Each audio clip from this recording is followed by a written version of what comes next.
And when she went as moderator to Central America, she brought me back this stole. So the service this morning is a very traditional service. Service full of meaning and symbolism to help us enter into Good Friday. And we have a number of people participating. Thank you very much. Readers, please just come right here to the pulpit and read your part. Don't introduce it. Just read the words that are on your sheet.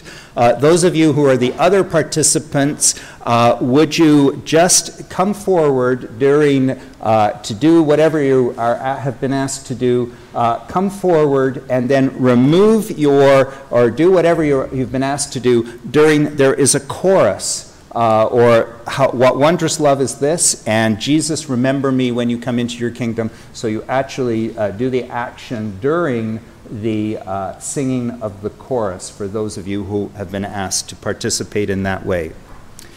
All of that having been said, we will now come with the lighting of the Christ candle. And Un, I'm wondering if you would light the candle for us this morning. Un is our, at St. David's, our intercultural and community. She's in charge of those two areas of ministry for us. We're very fortunate to have her.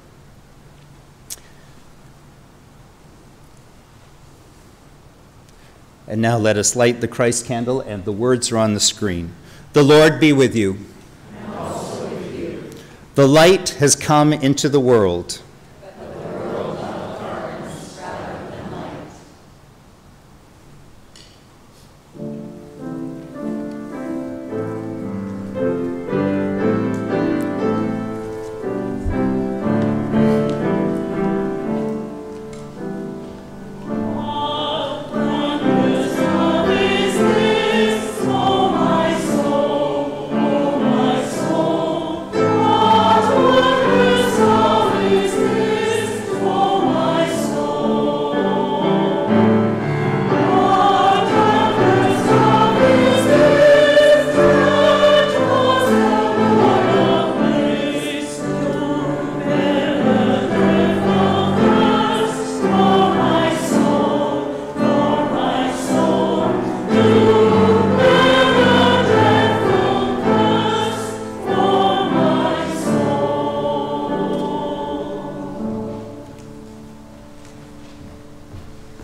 When Jesus had finished saying all these things, he said to his disciples, "You know that after 2 days the Passover is coming, and the Son of Man will be handed over to be crucified."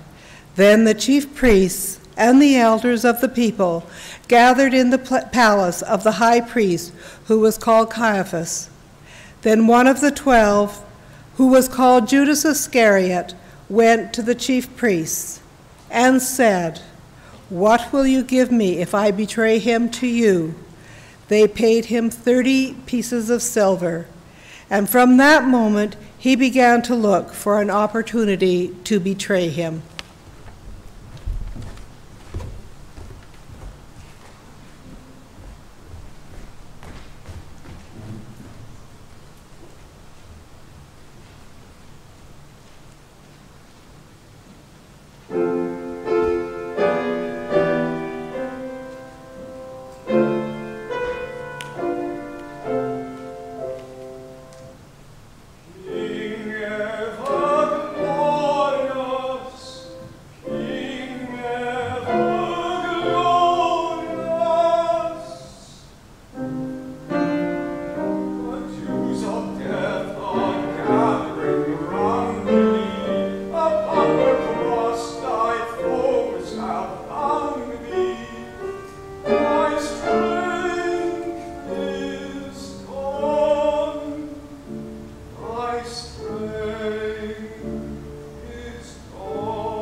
Good morning. Thank you for having us here, and thank you for the opportunity to share with you a meditation on the Word. My dear sisters and brothers, the scripture readings today, of which we read a couple of verses and then later on we will read through the rest of it, centers around the Passion narrative, which is very typical for a Good Friday service.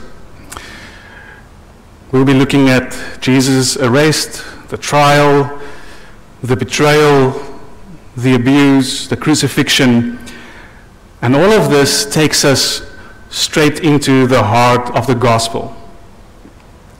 We've probably all heard the story before.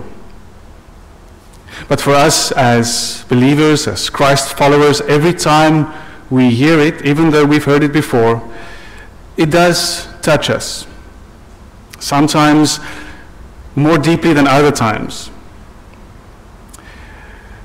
Usually we tend to focus on what is happening with Jesus. We tend to focus on the way he reacts, the decisions he makes, as well as the reason for all this, why it's taking place. We might say that, in a sense, the way in which all of this plays out, it's a way to lead us to be confronted again with God, God's love, the gospel, and it might even lead us to ask some important questions for our lives. Who are we then? What is our identity?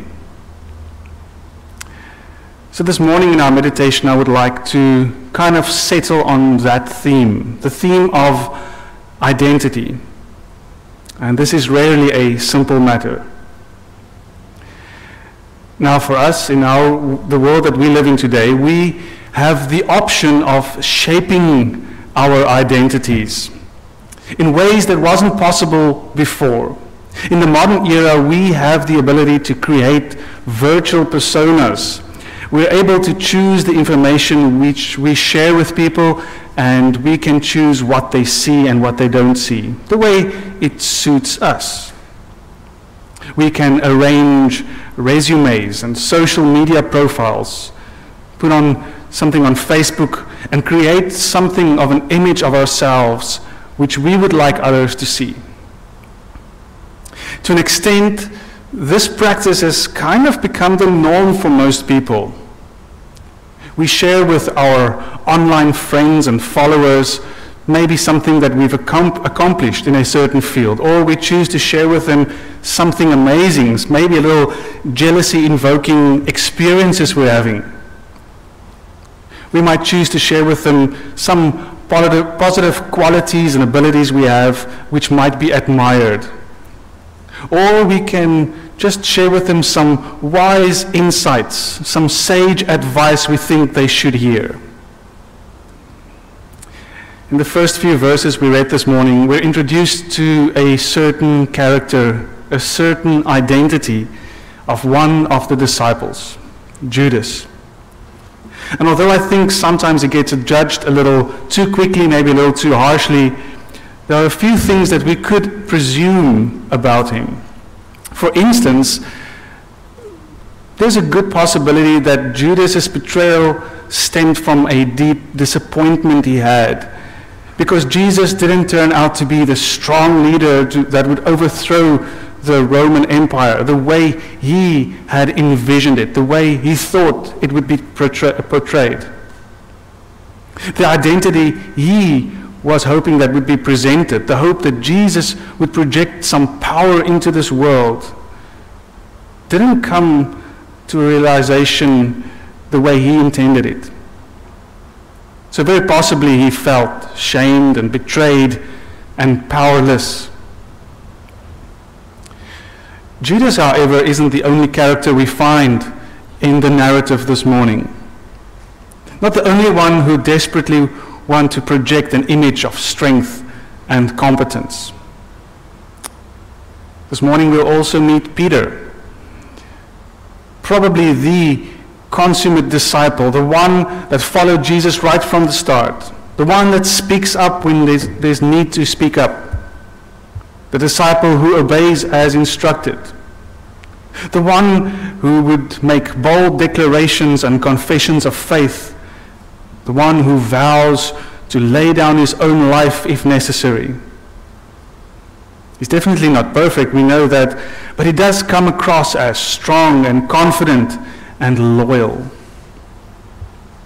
However, when the time of the passion narrative comes, when a mere servant girl or stranger connects him to Jesus at an inopportune time, his faithfulness dissolves into unfaithfulness. When confronted with the relationship he has with Christ, the image he has so desperately tried to build up quickly shows its cracks. We'll also meet the Jewish authorities, the ones who exude the image of a perfect, law-abiding citizen. In the Gospel according to John, they even go so far as to refuse to enter into the house of Pontius Pilate to remain ritually pure. They are kind of the pinnacle of what a good citizen should look like. It seems like they know the law of Moses so well that they are able to instantaneously tell when somebody is blaspheming against God. Also, they come across as strong, confident, knowledgeable, good leaders who are pious and wise. Yet, when confronted with Christ, they try to get him convicted and have no qualms in violating their own principles when they see fit. They're willing to fabricate lies and not lose face in front of others. They have many excuses ready when they feel justified in doing so. And so their pretensions are exposed by their own words and their own actions. There's another identity we will meet this morning in our passion narrative, and that is the one of Pontius Pilate, the Roman governor, probably the most powerful man in our story this morning, the one that rules the country, accountable only to Caesar and Rome. He's in charge of the military, the judicial system, the finances. He seems to have it all. However, the question arises that if he really has all this power, he should be able to do what he knows is true and right by releasing an innocent prisoner. And we know that he knows Jesus is innocent because he makes a very public statement about it by washing his hands.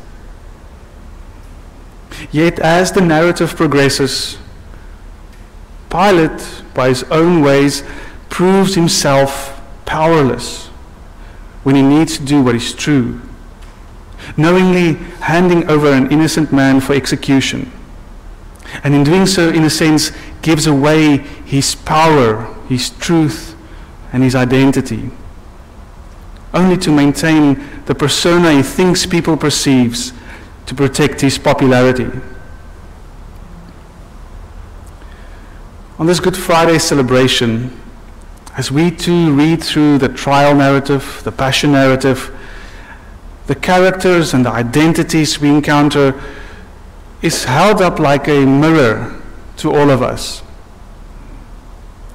As each of these characters and these identities are confronted by Christ, they are confronted to have an honest look of their own lives, their own person, their own character, their own identity. Because the encounter with Christ for each and every one becomes a moment of being real. No more pretension, no more hiding behind the facade I've tried to build up. Maybe for Peter this moment was when he had this heartbreaking realization that he might not be the wonderful, faithful, overconfident disciple he wanted everybody to think he was. Hopefully for the Jewish authorities, It might have been an eye-opening moment of the fluidness of their moral and religious principles at the moments that suits them. Maybe for Pontius Pilate it might have been a realization that there is a limitation to his power and his influence, which he thought he had, and the lack of strength in his life and work.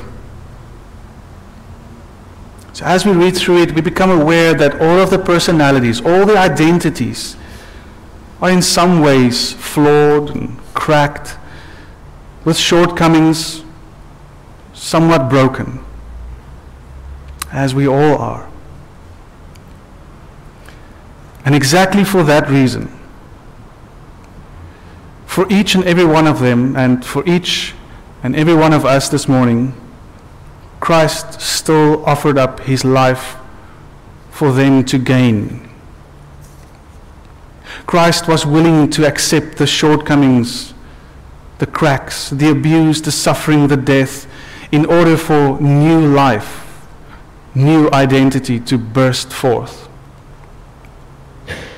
As we read through the narrative, it asks of us, are we any different? What would happen if we were confronted with Christ? What identity would we be able to hold up? What would happen if we were to have a closer look? What would an encounter with Christ make us aware of in our own identities and personas we try so desperately to build up and project into this world? If only for a moment, what does my personal encounter with God make me aware of again of myself? What pretensions am I desperately clinging onto in the hope that others will view me as valued and as worthwhile?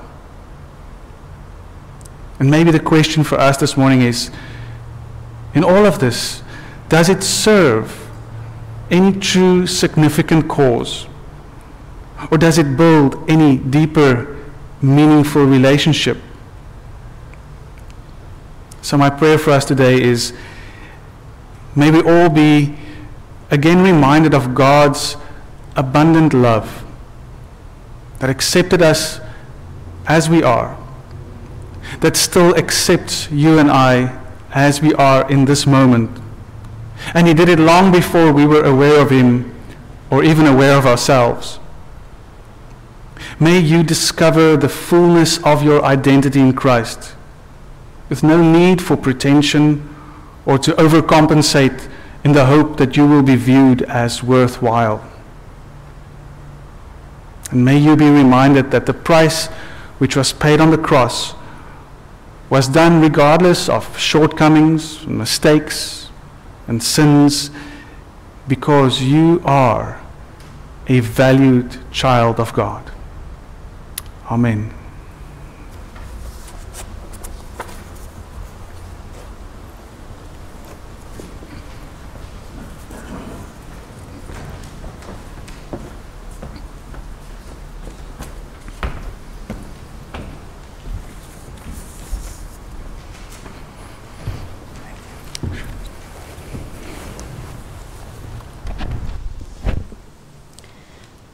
When it was evening, he took his place with the 12. And while they were eating, he said, "Truly, I tell you, one of you will betray me." Judas, who betrayed him, said, "Surely not I, Rabbi." He said, "You have said so." While they were eating, Jesus took a loaf of bread, and after blessing it, he broke it and gave it to the disciples and said, "Take, eat, this is my body." Then he took the cup, and after giving thanks, he gave it to them, saying, "Drink from it, all of you. For this is my blood of the covenant, which is poured out for many for the forgiveness of sins."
Then Jesus went with them to a place called Gethsemane, and he said to the disciples, "Sit here while I go over there and pray." He took with him Peter and the two sons of Zebedee, and he began to be grieved and agitated. Then he said to them, "I am deeply grieved, even to death. Remain here and stay awake with me." And going a little further, he threw himself on the ground and prayed, "My Father, if it is possible, let this cup pass from me. Yet not what I want, but what you want." Then he came to the disciples and found them sleeping. And he said to Peter, "So, could you not stay awake with me 1 hour? Stay awake and pray, that you may not come into the time of trial. The spirit indeed is willing, but the flesh is weak." Again he went away for the second time and prayed, "My Father, if this cannot pass unless I drink it, your will be done." Again he came and found them sleeping, for their eyes were heavy. So leaving them again, he went away and prayed for the third time, saying the same words. Then he came to the disciples and said to them, "Are you still sleeping and taking your rest? See, the hour is at hand, and the Son of Man is betrayed into the hands of sinners. Get up, let us be going. See, my betrayer is at hand."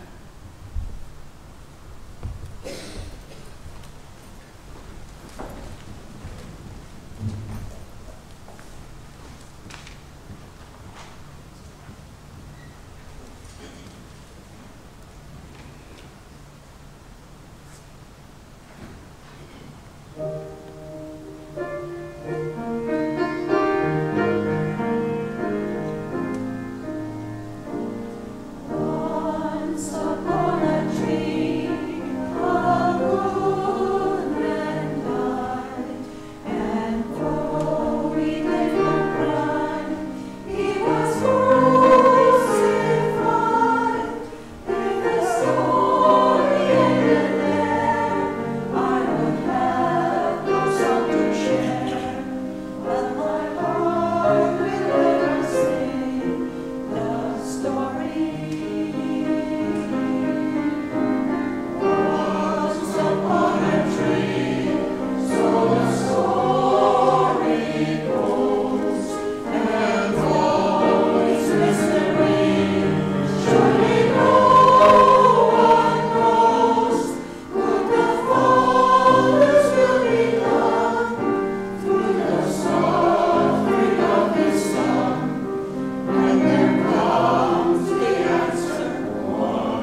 While he was still speaking, Judas, one of the 12, arrived. With him was a large crowd with swords and clubs from the chief priests and the elders of the people. Now the betrayer had given them a sign, saying, "The one I will kiss is the man. Arrest him." At once he came up to Jesus and said, "Greetings, Rabbi," and kissed him. Jesus said to him, "Friend, do what you are here to do." Then they came and laid hands on Jesus and arrested him. Suddenly, one of those with Jesus put his hand on his sword, drew it, and struck the slave of the high priest, cutting off his ear. Then Jesus said to him, "Put your sword back into its place, for all who take the sword will perish by the sword. Do you think I cannot appeal to my Father, and he will at once send me more than 12 legions of angels? But how then would the scriptures be fulfilled, which say it must happen in this way?"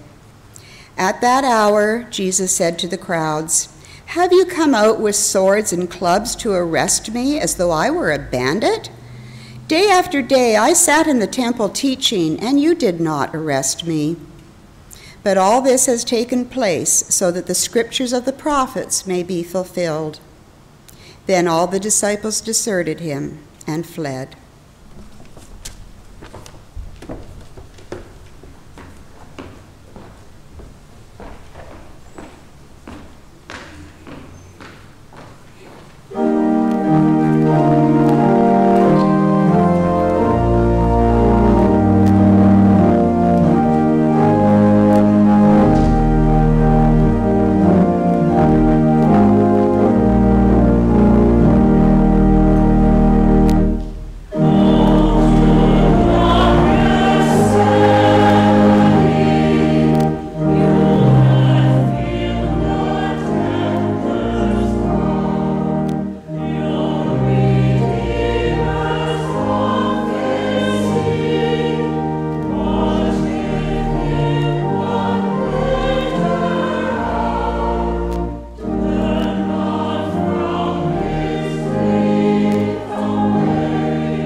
Those who had arrested Jesus took him to Caiaphas the high priest, in whose house the scribes and elders had gathered. But Peter was following him at a distance, as far as the courtyard of the high priest, and going inside, he sat with the guards in order to see how this would end. Now the chief priests and the whole council were looking for false testimony against Jesus, so that they might put him to death. But they found none, though many false witnesses came forward. At last 2 came forward and said, "This fellow said, 'I am able to destroy the temple of God and to build it in 3 days.'" The high priest stood up and said, "Have you no answer? What is it that they testify against you?" But Jesus was silent. Then the high priest said to him, "I put you under oath before the living God. Tell us if you are the Messiah, the Son of God." Jesus said to him, "You have said so. But I tell you, from now on, you will see the Son of Man seated at the right hand of power and coming on the clouds of heaven." Then the high priest tore his clothes and said, "He has blasphemed. Why do we still need witnesses? You have now heard this blasphemy. What is your verdict?" They answered, "He deserves death." Then they spat in his face and struck him, and some slapped him, saying, "Prophesy to us, you Messiah. Who is it that struck you?" Now Peter was sitting outside in the courtyard. A servant girl came to him and said, "You also were with Jesus the Galilean." But he denied it before all of them, saying, "I do not know what you are talking about." When he went out to the porch, another servant girl saw him, and she said to the bystanders, "This man was with Jesus of Nazareth." Again he denied it with an oath, "I do not know the man." After a little while, the bystanders came up and said to Peter, "Certainly you are also one of them, for your accent betrays you." Then he began to curse, and he swore an oath, "I do not know the man." At that moment the cock crowed. Then Peter remembered what Jesus had said, "Before the cock crows, you will deny me 3 times." And he went out and wept bitterly.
When morning came, all the chief priests and the elders of the people conferred together against Jesus in order to bring about his death. They bound him, led him away, and handed him over to Pilate, the governor. When Judas, his betrayer, saw that Jesus was condemned, he repented and brought back the 30 pieces of silver to the chief priests and elders. He said, "I have sinned by betraying innocent blood." But they said, "What is that to us? See to it yourself." Throwing down the pieces of silver in the temple, he departed, and he went and hanged himself. But the chief priests, taking the pieces of silver, said, "It is not lawful to put them into the treasury, since they are blood money." After conferring together, they used them to buy the potter's field as a place to bury foreigners. For this reason, the field has been called the Field of Blood to this day. Then was fulfilled what had been spoken through the prophet Jeremiah, and they took the 30 pieces of silver, the price of the one on whom a price had been set, on whom some of the people of Israel had set a price, and they gave them for the potter's field as the Lord commanded me. Now Jesus stood before the governor, and the governor asked him, "Are you the king of the Jews?" And Jesus said, "You say so." But when he was accused by the chief priests and elders, he did not answer. Then Pilate said to him, "Do you not hear how many accusations they have made against you?" But he gave them no answer, not even to a single charge, so that the governor was greatly amazed. Now at the festival, the governor was accustomed to release a prisoner for the crowd, anyone whom they wanted. At that time, they had a notorious prisoner called Jesus Barabbas. So after they had gathered, Pilate said to them, "Whom do you want me to release to you, Jesus Barabbas or Jesus who is called the Messiah?" For he realized that it was out of jealousy that they had handed him over. While he was sitting on the judgment seat, his wife sent word to him, "Have nothing to do with that innocent man, for today I have suffered a great deal because of a dream about him." Now the chief priests and the elders persuaded the crowds to ask for Barabbas and to have Jesus killed. The governor again said to them, "Which of you two do you want me to release for you?" And they said, "Barabbas." Pilate said to them, "Then what should I do with Jesus, who is called Messiah?" All of them said, "Let him be crucified." Then he asked, "Why? What evil has he done?" But they all shouted all the more, "Let him be crucified!" So when Pilate saw that he could do nothing, but rather that a riot was beginning, he took some water and washed his hands before the crowd, saying, "I am innocent of this man's blood. See to it yourselves."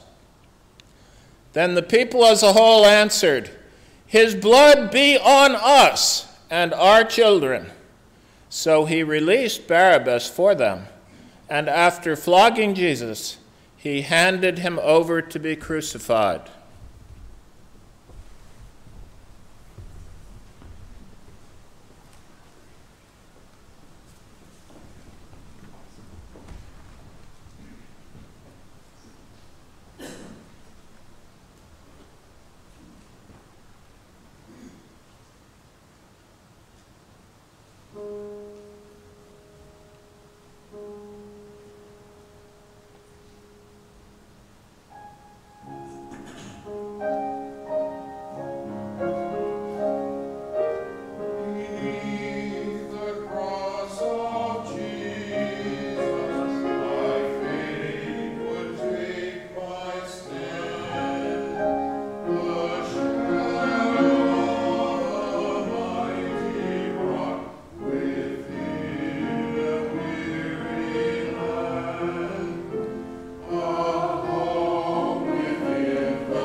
Then the soldiers of the governor took Jesus into the governor's headquarters, and they gathered the whole cohort around him. They stripped him and put a scarlet robe on him, and after twisting some thorns into a crown, they put it on his head. They put a reed in his right hand and knelt before him and mocked him, saying, "Hail, King of the Jews!" They spat on him and took the reed and struck him on the head. After mocking him, they stripped him of the robe and put his own clothes on him. Then they led him away to crucify him. As they went out, they came upon a man from Cyrene named Simon. They compelled this man to carry his cross. And when they came to a place called Golgotha, which means place of a skull, they offered him wine to drink, mixed with gall. But when he tasted it, he would not drink it. And when they had crucified him, they divided his clothes among themselves by casting lots. Then they sat down there and kept watch over him. Over his head they put the charge against him, which read, "This is Jesus, King of the Jews." Then 2 bandits were crucified with him, one on his right and one on his left. Those who passed by derided him, shaking their heads and saying, "You who would destroy the temple and build it in 3 days, save yourself. If you are the Son of God, come down from the cross." In the same way, the chief priests also, along with the scribes and elders, were mocking him, saying, "He saved others. He cannot save himself. He is the King of Israel. Let him come down from the cross now, and we will believe in him. He trusts in God. Let God deliver him now, if he wants to. For he said, 'I am God's son.'"